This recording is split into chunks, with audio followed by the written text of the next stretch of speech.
Welcome back to Hannity. As we inch closer to the sequester deadline and as President Obama continues to deploy his irresponsible scare tactics about what could happen, there are reports that Republicans are working on a bill that would give the president's cabinet members the authority to target cuts in their respective agencies' budgets. But is there any truth to these reports, and can the sequester be avoided? Joining me now in studio to help answer those questions and more, Kentucky Senator Rand Paul. How are you, Senator? Hey, Sean. Good to see you, man. How you been? Good. Welcome to New York.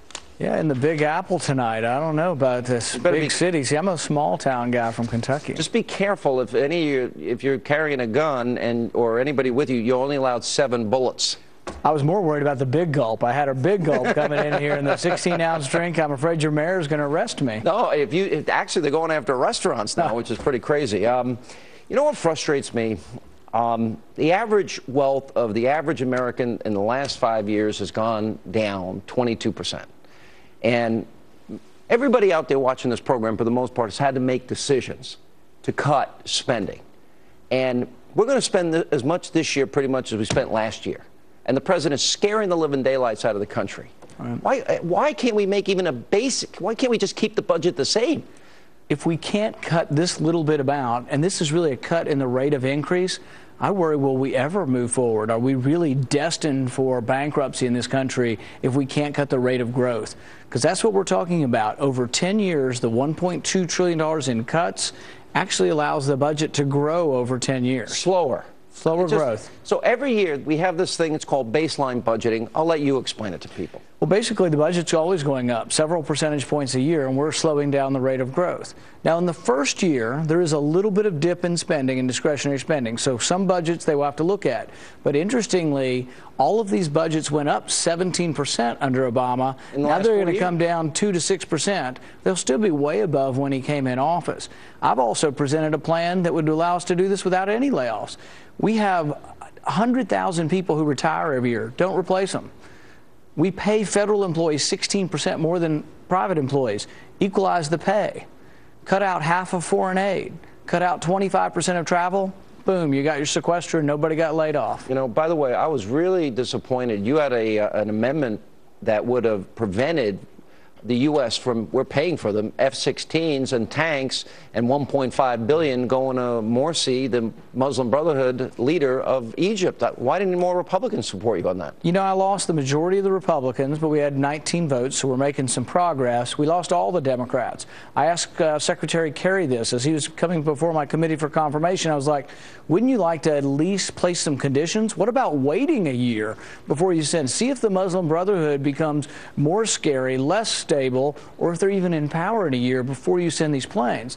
Their argument is, oh, we're sending them to the military, and that's not Morsi. Morsi fired the military. Yes, the head of the military. Yes, the head of the military now is a Morsi appointee. So I don't know what they're saying, but I think it's foolish and dangerous, and eventually those weapons might be used against Israel. How do you go up against a president that's a demagogue? Because this is what the latest is. In Georgia, 4,180 fewer children will get vaccines for measles, mumps, rubella, tetanus, etc.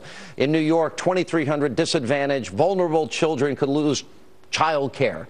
I mean, what about the children that are going to have to pay all this money back? Here's what we should say. Number one, Mr. President, the sequester was your idea. And number two, you're making those cuts because we've offered other cuts. I told him yesterday there's some goldfish that they've been spending $5 million on research on goldfish to see how they interact collectively and democratically. They spent $1.5 million on really important stuff. Yeah, $1.5 million on roll-up beef jerky, okay? $300,000 on dog kennels. $100,000 on comedians that we send to India. The list goes on and on and on. Yeah, and so you're basically saying there's another way to do this. The president obviously wants to demagogue it, though, and portray Republicans as hating children, grandma, and wanting poison air and water, all that stuff. I don't think the Republicans have been effective in combating this language, these tactics of the president and the Democrats. What can they do better? Well, they need to be less afraid. They need to come forward and say, we can survive the sequester. We can do the sequester without layoffs if you'll actually target the sequester towards waste in government. There's $100 billion in our government spending that is unaccounted for. They do not know where it was spent. 100 million? 100 billion. Billion? Unaccounted for. What, they did don't it just know. Disappear? Well, it's improperly spent. They're not sure exactly where it was spent. Well, that's just great to hear. It really gives me confidence. Yeah. I think the national defense is the most important thing we do in Washington. It is a constitutional duty. However, the Pentagon should be audited. Some have estimated $25 billion in savings by simply auditing it. Listen, I'm all for it, but even under the sequester, they keep talking about 800,000 civilians are going to be laid off from the Pentagon. I don't believe it, because the Pentagon is increasing their budget as a result of this in terms of real dollars. Let me ask you this. I see 4 Senate stars. You're one of them. You, Marco, Ted Cruz, and Mike Lee seem to be the real strong conservative voices that I look to bring some sanity back to Washington. Are you all friends? Yep. We have lunch together a couple times a week. We Just get the 4 along. of you? Well, no, I mean with the whole group. Oh, okay. But we do eat together, and we get along. We work on different issues together. And I see a lot of the freshness being new members to the Senate.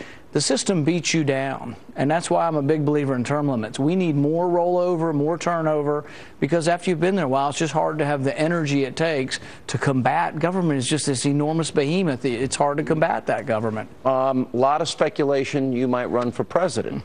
I know it's early, but it seems you are thinking about it. I think the country is seeing, and the Republican Party in particular, that we're not doing very well in New England or on the West Coast. And I think we may need a different type of Republican, one with libertarian Republican leanings. That's how you view yourself, as a libertarian Republican. Libertarian Republican, constitutional conservative, a lot of different labels, but someone who can appeal to independents, who says, look, I believe in a strong national defense, but we don't have to be involved in every war around the world. I believe that government does have a prerogative to tell you, yes, it's not good for you to use drugs, but if you make a mistake, should you go to prison for 20 years? No, I think we have to have more lenient policy towards nonviolent crime. On immigration, I think we need to embrace immigrants.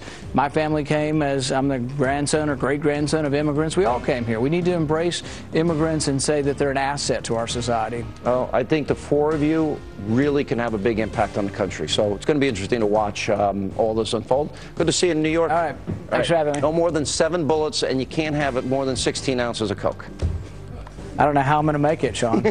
And you don't get salt if you go to a restaurant on your table unless you request it. Do you know how many bullets that the police use on average to bring down one assailant?